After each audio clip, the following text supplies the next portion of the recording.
नमस्कार। आज हम कलाकारों की दुनिया में एक थोड़ी अलग सी चुनौती पर बात कर रहे हैं। इसे कहा गया है संवाद फोबिया। और ये सिर्फ नए कलाकारों की ही बात नहीं है। कई बार तो बड़े अनुभवी कलाकार भी इससे जूझ सकते हैं। जी बिल्कुल। हमारे पास एक दस्तावेज है, samvadphobia.pdf। इसी से समझने की कोशिश करेंगे। और देखिए, दिलचस्प बात यह है कि दस्तावेज कहता है भाई भाषा के जो माहिर हैं उनको छोड़ दें तो लगभग हर कलाकार को कभी ना कभी इसका सामना करना पड़ सकता है। हाँ, ये बात काफी चौंकाने वाली है। तो चलिए समझते हैं कि आखिर ये है क्या भला और इसके अलग अलग रूप क्या हैं। बिल्कुल। तो देखिए, ये एक किस्म का डर या कह लीजिए एक रुकावट है जो कलाकार को ना खुल के काम करने से जैसे रोकती है। अच्छा। और ये सिर्फ डायलॉग बोलने की बात नहीं है, ये पूरी कला को समझने, उसको महसूस करने की प्रक्रिया से जुड़ा है। दस्तावेज में इसके 5 प्रकार बताए हैं। सुनने में तो बड़ा गहरा विश्लेषण लग रहा है। हाँ, थोड़ी गहराई तो है इसमें। पहला वाला कौन सा है?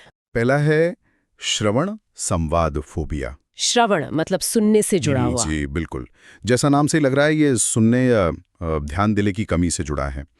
जब कलाकार काम को, मान लीजिए कोई निर्देश है या स्क्रिप्ट है, उसको ठीक से सुनता नहीं या समझता नहीं, तो ये फोबिया वहीं से शुरू होता है। अच्छा। दस्तावेज ये भी कहता है कि जो लीडर कलाकार होते हैं ना, उनमें ये कम होता है। क्यों? ऐसा क्यों? क्योंकि उनमें सुनने की क्षमता, वो कहते हैं, प्रबल होती है। वो पहले बारीकी से सुनते हैं, फिर प्रतिक्रिया देते हैं।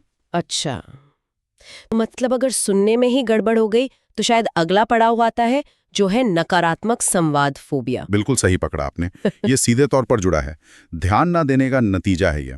जब काम को बिना समझे सुने किया जाता है तो उसमें एक तरह की नेगेटिविटी आ जाती है। कलाकार को खुद ही नहीं पता होता कि ठीक से क्या करना है, कैसे करना है। और जब बार बार ऐसा हो तो काम बोझ जैसा लगने लगता है, झुंझलाहट से होने लगती है, नहीं आ रहा। अच्छा, मतलब कंफ्यूजन जैसा। हाँ, कुछ वैसा ही।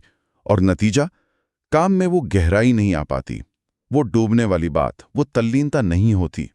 दस्तावेज के शब्दों में कहें तो कलाकारी तो दिखती है, पर कला के प्रति लगन गायब रहती है। जैसे कोई बस काम निपटा रहा है ना, दिल से नहीं कर रहा। हाँ, बिल्कुल वैसा ही। ये तो बड़ा दिलचस्प है कि कैसे एक कमी दूसरे से जुड़ती जा रही है। सुनने से शुरू होकर लगन तक पहुंच गए। इसके बाद है प्रभावशाली संवाद फोबिया। यहाँ क्या अलग है? अब तो समझ भी आ रहा है, थोड़ी लगन भी होगी शायद। हाँ, यहाँ काम समझ भी आ रहा है, लगन भी है, लेकिन एक चीज की कमी रह जाती है। क्या? जिसे दस्तावेज आवेश कहता है। आवेश मतलब? आवेश यानी वो तीव्रता, वो जुनून, वो पैशन जो काम को प्रभावशाली बनाता है। इसके बिना काम ठीक तो होता है, पर उसमें वो स्पार्क, वो चिंगारी नहीं होती जो दर्शक को एकदम से खींच ले।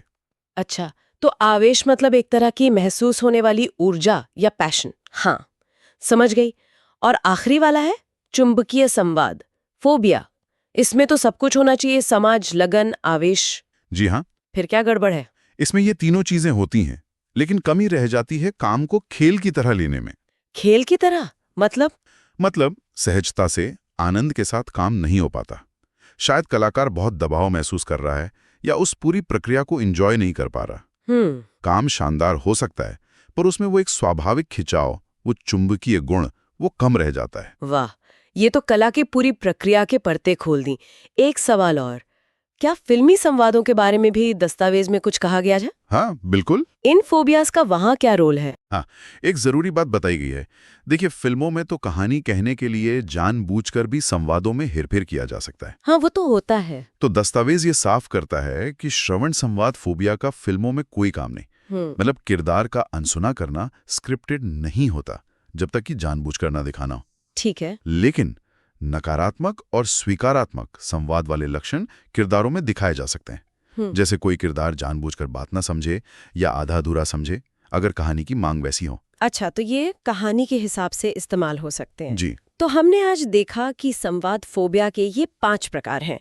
सुनने की बुनियादी कमी से शुरू होकर काम को सहजता से एक खेल की तरह न कर पाने तक, ये कलाकारों के लिए अलग अलग लेवल की चुनौतियां हैं। बिल्कुल। और ये सब डायलॉग डिलीवरी की बात नहीं है, जैसा आपने कहा, ये पूरी रचनात्मक प्रक्रिया से जुड़ा है। ये दिखाता है कि रचनात्मकता कितनी जटिल चीज है और उसमें कहाँ-कहाँ, कैसे-कैसे रुकावटें आ सकती हैं। और शायद इन पैटर्न को पहचानना कलाकारों के लिए खुद को बेहतर बनाने में मददगार हो सकता है। बिल्कुल। यहाँ एक विचार छोड़ जाते हैं सभी के लिए सोचने को। क्या ये लो तथाकथित फोबिया हैं या बाधाएं हैं जो सुनने, समझने, लगन, जुनून और सहजता से जुड़ी हैं? क्या ये सिर्फ कला या एक्टिंग तक ही सीमित है? अच्छा सवाल है। या फिर जीवन के दूसरे हिस्सों में भी, हमारे रोजमर्रा के कामों में भी इनकी झलक दिखती है? शायद इन बाधाओं के प्रति बस जागरूक होना ही इनसे पार पाने का पहला कदम